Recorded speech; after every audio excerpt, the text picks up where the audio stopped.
আমরা একটু আগে মোস্তাং থেকে পোকারাতে পৌঁছালাম, আর পোকারাতে যে হোটেলে থাকবো সেই হোটেলটির নাম হচ্ছে হোটেল স্প্লেন্ডিড ভিউ।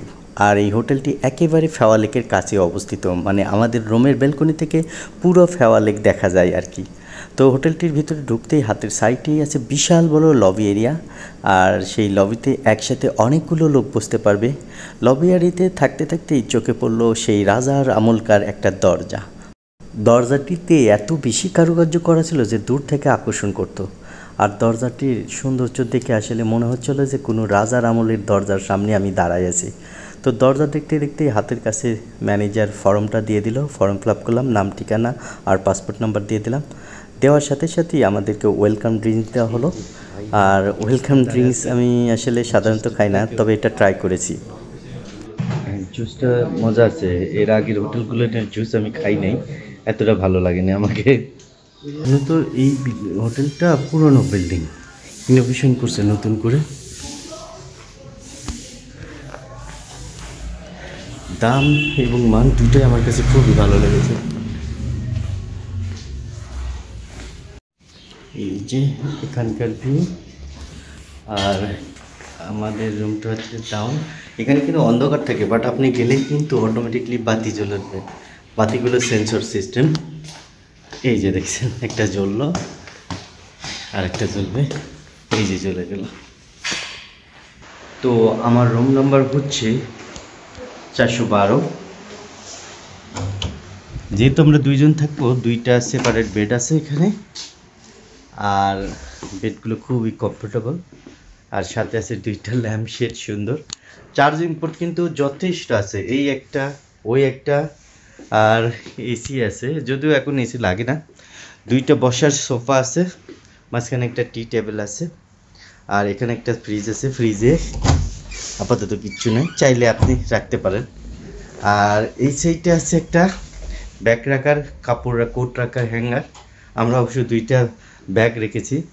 আর এখানে আছে চা, কফি, 2 বোতল পানি। আর এই সাইডে আছে কেটলি, একটা আছে হেয়ার ড্রায়ার, আর বড় একটা টিভি আছে। ওয়াইফাই তো সব রুমে থাকে। এখানে একটা টেবিল আছে। আর আমি যে মোস্ট ইম্পর্টেন্ট যেটা দেখাই সেটা হচ্ছে বাথরুম, কারণ বাথরুমটা ইম্পর্টেন্ট। এই যে বিশাল বড় বাথরুম, শ্যাম্পু, শাওয়ার জেল সব এখানে ইনক্লুড করা আছে। এই যে টাওয়ালস আছে, টিস্যু আছে, একটা বেসিন। এখন আপনাদের দেখাবো যে জিনিসটা, সেটা হচ্ছে এখান থেকে সরাসরি ফেওয়া লেক দেখা যায়। এই যে বারান্দা থেকে, এই যে আমরা রুমে আসছি আর সাথে সাথে বৃষ্টি চলে আসছে। ভাগ্যিস ভালো সময়ে আমরা এই শহরে ঢুকছি, না হলে তো বৃষ্টিতে ভিজা লাগতো। এখান থেকে ওই যে ফেওয়া লেক দেখা যায়, ওই যে এটা ফেওয়া লেক। আর এই যে বারান্দা, এখানে বসে আড্ডা মারতে পারবেন সন্ধ্যায়। তো এখন বলি এই রুমটার ভাড়া কত। এই রুমটার ভাড়া পড়েছে, আমরা আগুটা থেকে বুকিং দিয়েছিলাম, ভাড়া পড়েছে 3500 টাকা। অবশ্য অফার চলে, আমি যে সময় কাটছিলাম সেই সময় 57% অফার চলছিল। তো চাইলে আপনারা এই হোটেলে আসতে পারেন। আমার কাছে তো খুবই ভালো লাগছে। Good morning from Pokhara. এখন 8টা বাজে, আর যাচ্ছি ব্রেকফাস্ট করতে, যেহেতু ব্রেকফাস্টটা রুমের সাথে কমপ্লিমেন্টারি। আমি এখন এই হোটেলের ছাদে আসলাম। ছাদে বসার জন্য সুন্দর করে সিট করা আছে, এই যে। আর ছাদ থেকে পোকারা সিটি ভিউ, এই সাইডে বলে মাউন্টেন ভিউ। ওই যে মাউন্টেন সাইড থেকে দেখা যাচ্ছে, এইটা পোকারা সিটি। এই সাইডে চমৎকার সিট করা আছে, পুরো ছাদেই অনেক সিট করা আছে, সন্ধ্যার পরে বসে আড্ডা দেওয়া যায়। আর এইটা হচ্ছে লেক ভিউ, ওই যে ফেওয়া লেক, এখান থেকে বোটিং করা যায়। অলরেডি অনেক বোট ওখানে ওয়েট করতেছে, তো ওইটা আমরা পরে যাব। এই যে পুরো সিটি, আর ছাদের আর একটা পার্ট আছে এখানে, আর একটু টপে যেতে হবে। এই যে দেখুন এইটা পুরা ফুলের বাগান, সুন্দর সুন্দর ফুল আছে এখানে। এই যে এখান থেকে আরো ফেওয়া লেকটা আরো একটু ক্লিয়ার দেখা যায়। ওই যে দেখা ফেওয়া লেকে ওইসব কি মাছ না পাখি বোঝা যায় ভিডিওতে। এই যেগুলো এগুলো কি দেখতে হবে, ও পাখি। আর এই সাইড থেকে এই যে মাউন্টেন, চতুর্দিক দিয়ে শুধু মাউন্টেন, এই সাইড থেকে শুধু পাহাড়। এই যে পাহাড়, নেপাল তো পুরোটাই পাহাড়ের উপরে। আর এই চমৎকার বিল্ডিংগুলো, যে বিল্ডিংগুলোর কথা আমি মাঝে মাঝে ভিডিওতে বলি। তো চলুন এবার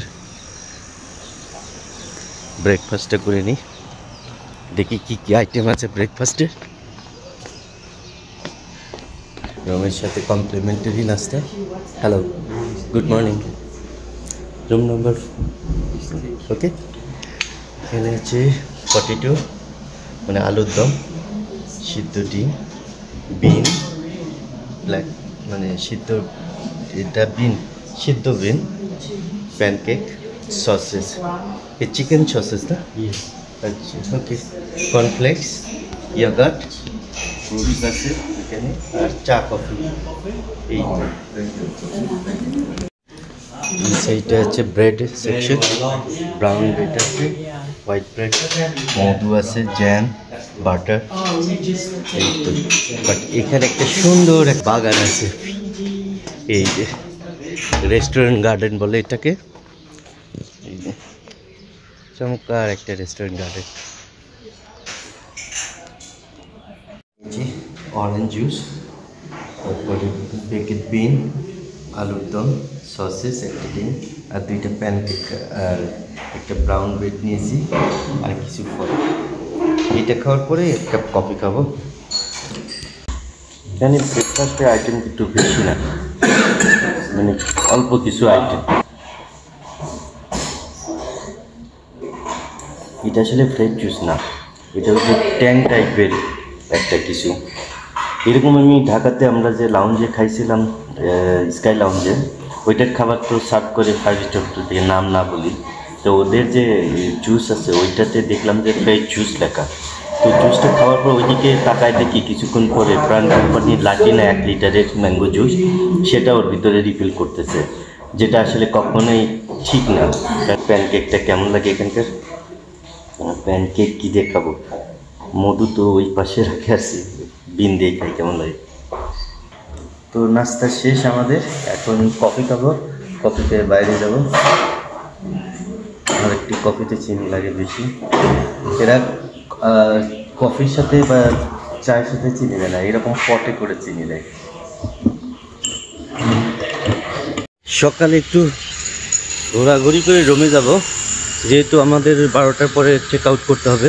চেক আউট করে তারপরে ফেওয়া লেকে যাব, আর সারাদিন ফেওয়া লেকে ঘোরাঘুরি করে রাতের বাসে কাঠমান্ডুতে যাব আমরা।